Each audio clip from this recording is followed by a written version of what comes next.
Dear friends, welcome to the channel. Do you know what happens when an intelligent, successful man realizes that everything he achieved still feels empty?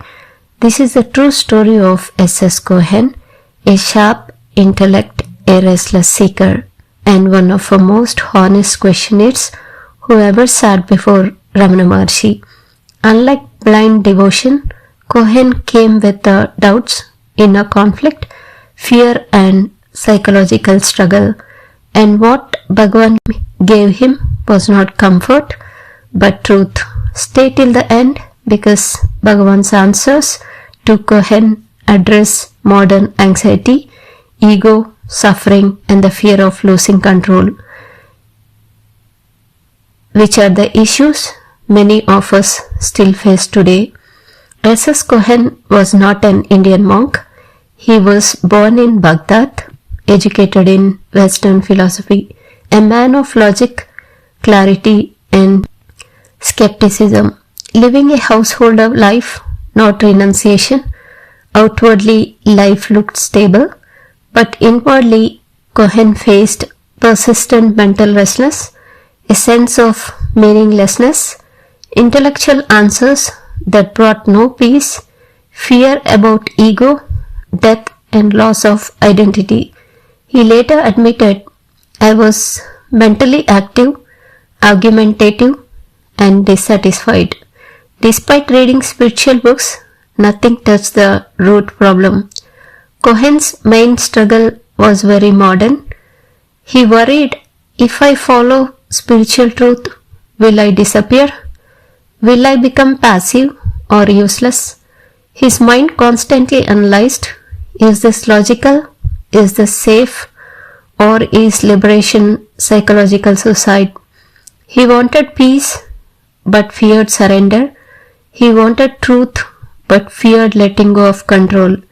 This tension made him suffer deeply. Cohen did not come looking for miracles.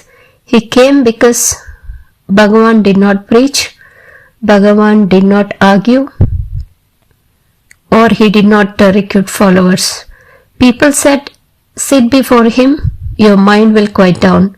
When Cohen finally met Ramana Maharshi at Tiruvannamalai, he was shocked. Bhagavan did not try to convince him of anything. Instead, Bhagavan simply pointed him inward. Cohen asked hard, honest questions.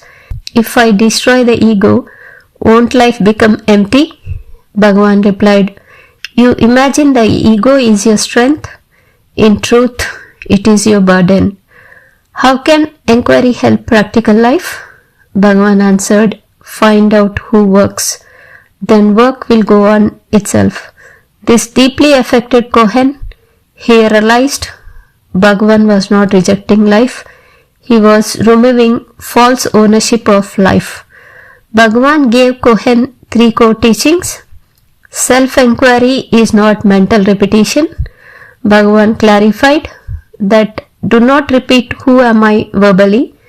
Turn attention inward, the sense of I.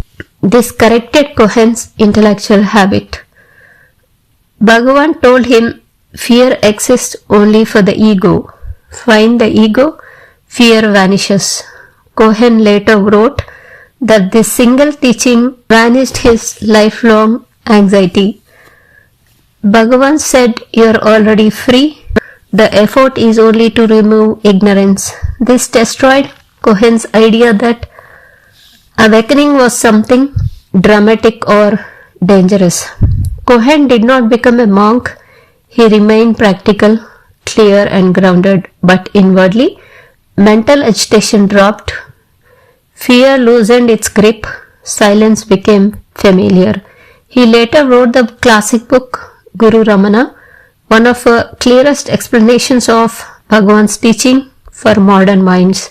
Unlike mystical poetry, Cohen's writing speaks to thinkers, professionals, or overthinkers. Cohen represents the modern seeker, intelligent, afraid of losing identity, tired of service solutions. Bhagavan did not fix his life. He showed him who was living it. and that changed everything. If this story resonated with you, like the video, subscribe for more authentic Ramana Maharshi teachings. Comment, who am I? Because the question that transformed SS Cohen may be the one that transforms you too.